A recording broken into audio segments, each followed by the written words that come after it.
వచ్చి ఫోన్ మాట్లాడు.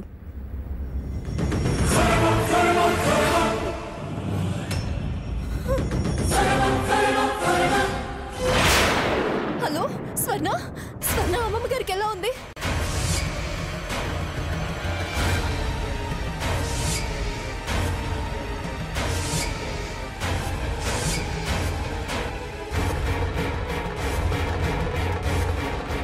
స్వర్ణ, అమ్మమ్మ గారికి ఏం జరగలేదు. నేను స్వర్ణనే కాదు, నువ్వా? నేరం నేనే చేశానని నీ మీద వేసుకొని జైలుకొచ్చి కూర్చుంటే మరిదిని రక్షించుకోవచ్చు అనుకున్నావా? అది నీ భ్రమ. నేనుగా ఒప్పుకున్నాక భ్రమ ఎలా అవుతుంది? నేను జైలుకి వచ్చిందే సాకేత్ని రక్షించుకోవడానికి.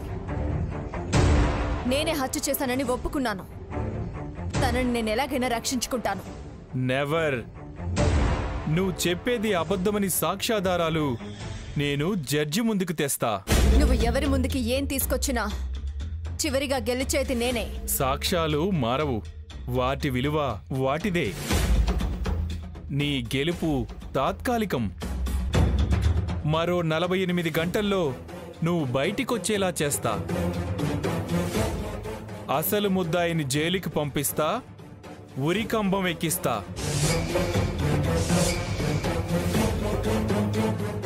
ఎందుకు సాకేత్ మీద ఇంత కక్ష కట్టావు? శిక్ష పడ్డాక వివరాలు చెప్తాలే. అవును, అమ్మమ్మ గారికి ప్రమాదం అనగానే పరిగెత్తుకొచ్చేసావు కదా. ఇలా నిన్ను పరుగులు పెట్టిస్తూనే నేను నా పని సాధించుకుంటా. మీ అమ్మమ్మకు ఇప్పటి వరకు ఏ ప్రమాదమూ జరగలేదు, కానీ అందర్నీ సాధిస్తా. ఎవ్వర్నీ వదలను.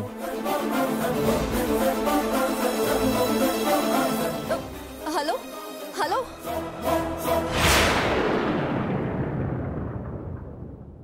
ఇంక వెళ్ళు.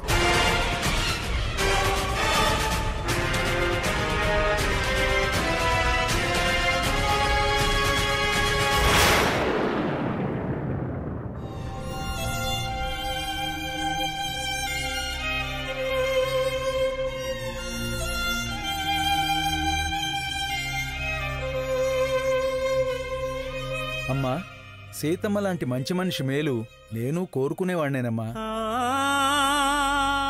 ఏం మంచి ఏమిటో, దాని మంచే దాన్ని పరిస్థితికి తీసుకొచ్చింది. ఆ సీతమ్మ వారికే కష్టాలు తప్పలేదు, ఆఖరికి అగ్నిపునీతగా నిలవలేదా? అలాగే మీరేం బాధపడకండి, గణపతి హోమం సర్వ విఘ్నాలని హరిస్తుంది. మీరు కానివ్వండి పంతులు గారు. ఓం గణానాం త్వా గణపతిగుం హవామహే కవిం.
శతమానం భవతి శతాయుః పురుషస్యతేంద్రియాయుష్యేవేంద్రియ ప్రతిష్టతి శుభగం శుభం.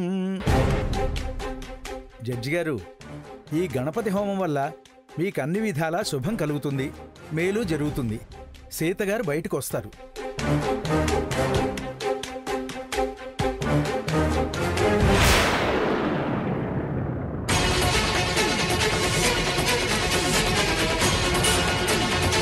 అంతా భగవంతుడు మీకు మంచే చేస్తాడు.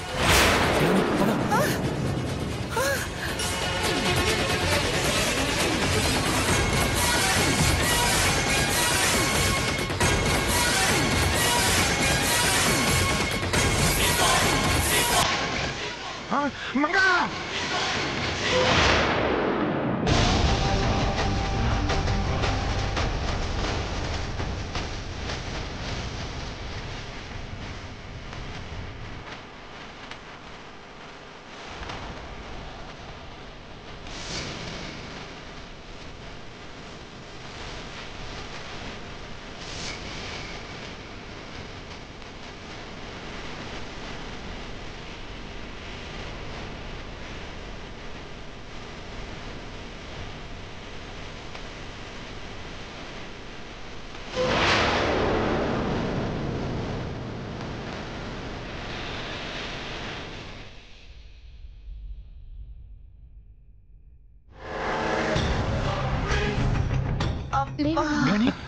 మంగా మంగా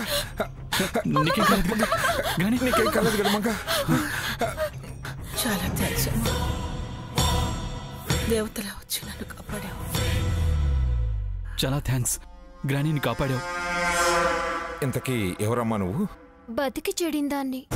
ఇష్టం లేకపోయినా కష్టంగా ఉన్నా పొట్ట తిప్పలకు మనసు చంపుకొని ఈ గుడిమెట్ల మీద అడుక్కుంటున్నా.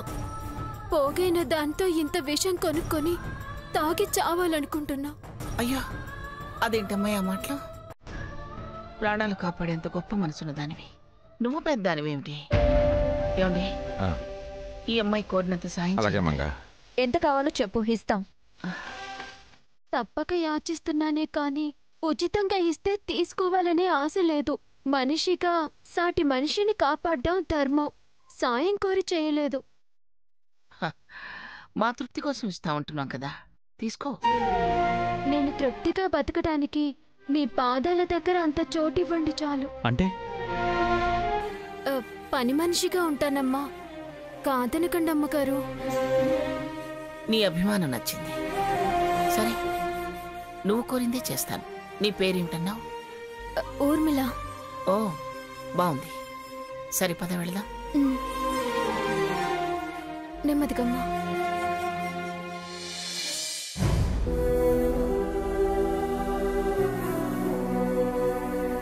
ఏదిరా ఆ అమ్మాయి? ఏది? అదేంటి అక్కడే నిలబడింది? ఏ ఊర్మిళ, ఏంటి అక్కడే ఆగావు? రా.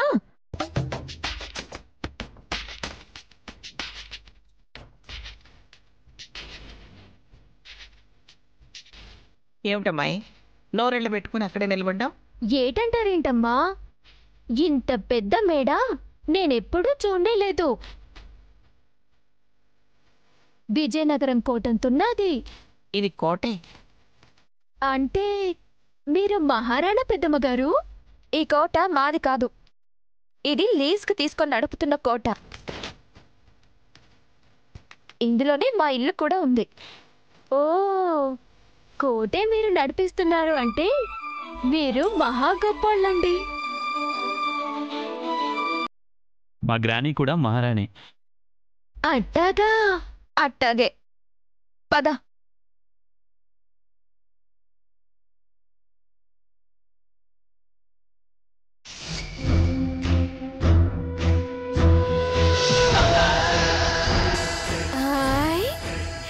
అయ్ బాబోయ్, ఎంత పెద్దిల్లో.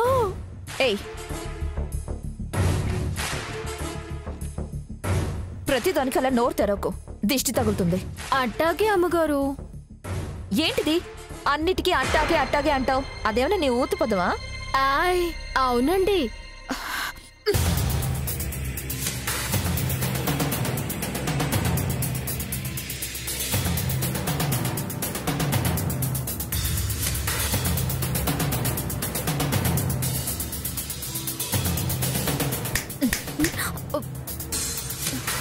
ఏంటి ఆ ఫోటోని అలాగే చూస్తున్నావు? దేవతలా ఉంది, కళగల్ల మొహం. ఎవరండి ఈ అమ్మాయి గారు? జీవం ఉట్టిపడేలా ఉంది. కళ్ళ కాదు, అదో పీడకల. అయినా గోడకి ఫోటో, ఫోటోకి దండ, దాని ముఖాన బొట్టు చూడలేదా? జీవం అట జీవం. దాని జీవం ఎప్పుడో పోయింది. పీడకలైతే మర్చిపోవాలి గాని ఎదురుగా ఎందుకు పెట్టుకుంటారు? అమ్మగారు లేరు, బామ్మగారు లేరు. అదెవరో నీకెందుకు? వచ్చిన పని చూసుకో. అతిగా ఆరాలు తీసినా, మితిమిరిన చనువు తీసుకున్నా నిన్నిక్కడ ఉండనివ్వను. స్వర్ణ, దానేదో తెలియక అడిగిందిలే, ఎందుకలా కసురుకుంటావు? ప్రాణాలు కాపాడిందని ఇక్కడికి తీసుకొచ్చాను, వెళ్ళగొట్టడానికి కాదు. పో అంటే మాత్రం ఇప్పుడు తను ఎక్కడికి వెళ్తుంది? ఇదిగో అమ్మాయి ఊర్మిళ, అమ్మగారు, ఈ రోజు నుంచి అదిగో ఆ గదిలో ఉండు. చెప్పిన పని చేసుకుంటూ వెళ్ళు. అట్టాగే పెద్దమ్మగారు. ఈ సంచి ఆ గదిలో పెట్టుకొని వచ్చి మీ అందరికీ కాఫీ తీసుకొస్తానండి.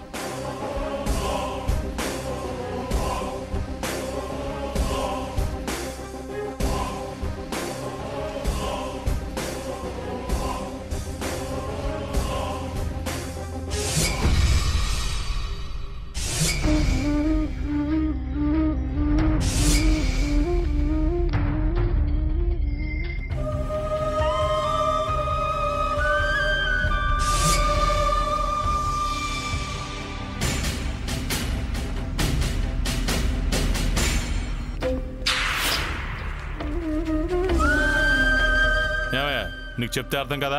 ఏంటయ్యా ఏంటిది? ఇక్కడ రూల్స్ ప్రకారం నేరస్తులు ఇష్టపూర్వకంగా అంగీకరిస్తేనే వాళ్ళని చూడడానికి అనుమతిస్తారని నీకు తెలీదా?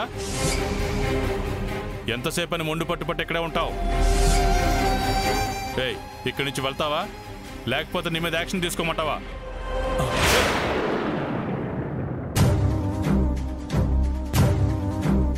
నో నో, ఎవరు నా దగ్గరికి రావద్దు. ఏంటయ్యా ఇది? ఆ రివాల్వర్ ఇవ్వు. నో, ఇవ్వను. నేను నా భార్యతో మాట్లాడాలి, తన్ని కలవాలి. తను నన్ను కలవడానికి ఒప్పుకొని నాతో మాట్లాడతాను అంటేనే ఈ రివాల్వర్ ఇస్తాను, లేదంటే ఇక్కడే కాల్చుకొని చచ్చిపోతాను. వద్దు వద్దు, wait wait wait wait wait wait ఏమయ్యా, వెళ్ళి ఎవరితో చెప్పు. Okay sir.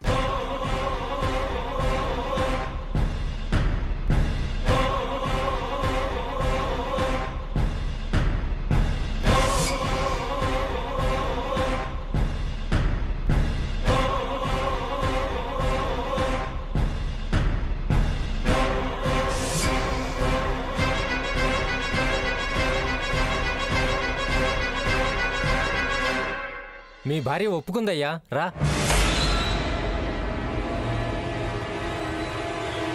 క్షమించండి సార్, నా భార్యతో మాట్లాడడానికి వేరే దారి లేకే నేను ఈ పని చేశాను. ఇట్స్ ఓకే, వెళ్ళి చూడు.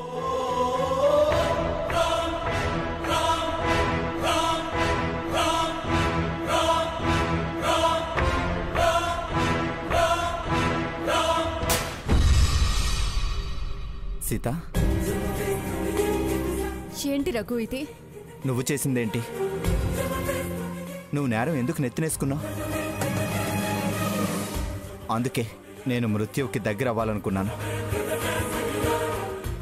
నిజం చెప్పు సీత, నువ్వు ఆ హత్య చేయలేదు కదా? లేదు, నేనే చేశాను. నువ్వు చెప్పేది అబద్ధం. లేదు, నేను చెప్పేది యథార్థం. కాదని నేను నిరూపిస్తాను. అవునని నేను వాదిస్తాను. నాకుగా నేనే లొంగిపోయాను. చేసిన తప్పుకి తగిన శిక్ష పడేలా చూసుకుంటాను. శిక్ష పడనివ్వను. నన్నెవరూ రక్షించలేరు. సీత, నువ్వు నా భార్యవి. నీ గుణం నాకు బాగా తెలుసు. నువ్వు చేయలేదని నా మనసు చెప్తుంది. చెప్పు సీత, ప్లీజ్ నిజం చెప్పు. అయ్యో, నేను చెప్పేది నిజం రఘురామ్. నో, లేదు సీత, నువ్వు కావాలనే నిజం దాస్తున్నావు. నువ్వు హత్య చేయలేదు, నాకు తెలిసి నువ్వు చేయలేదు. లేదు రఘు, నేనే చేశాను. లేదు సీత, నువ్వు చేయలేదు. అయ్యో, నేనే చేశాను. లేదు సీత, నిజం చెప్పు. సీత, సీత, సీత, సీత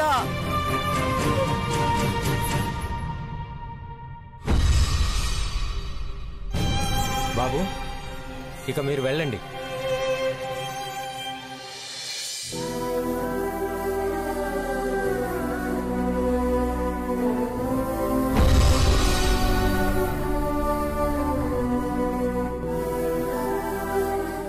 నెలలు నిండిన పిల్ల రకరకాలుగా ఎన్నో చేసి పెట్టాల్సిన సమయంలో ఇలా జైల్లో చిప్పకుడు తినాల్సి రావడం ఏమిటి? కర్మ కాకపోతే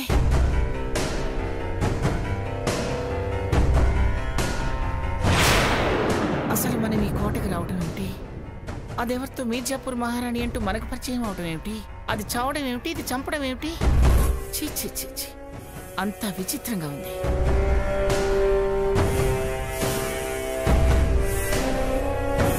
అసలెందుకు సీత మీద ఇంత కక్ష కట్టిందో అర్థం కావటం లేదు.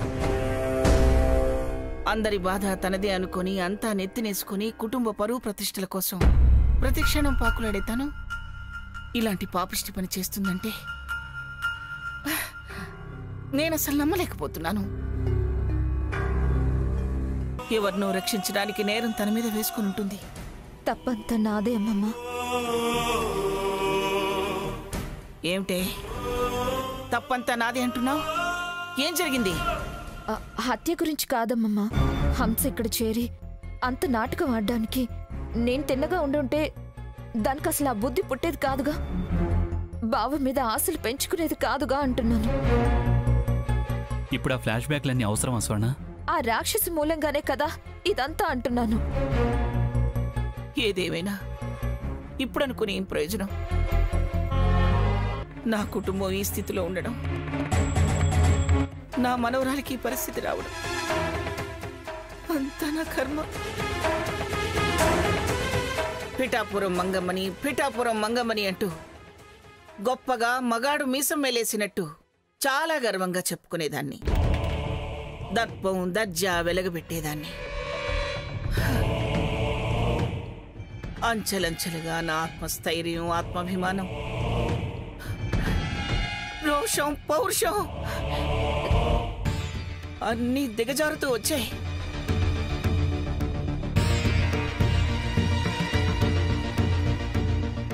ఏనాటికైనా నా సీతే ఈ పిఠాపురం వంశానికి పూర్వ వైభవం తెచ్చిపెడుతుందని, అది చూడాలని ఆశతో ఊపిరి ఆపుకుంటూ బతుకుతున్నాను. కష్టమో నష్టమో తల ఉంచి సర్దుకుపోతున్నాను. మళ్ళీ పిడుగు మీద పడిపోయింది. ఆ పడేదేదో ఏ గుండెపోటు అయి నా మీద పడ్డా బాగుండేదిరా. అమ్మమ్మ ఊరుకో, అమ్మమ్మ ఊరుకో.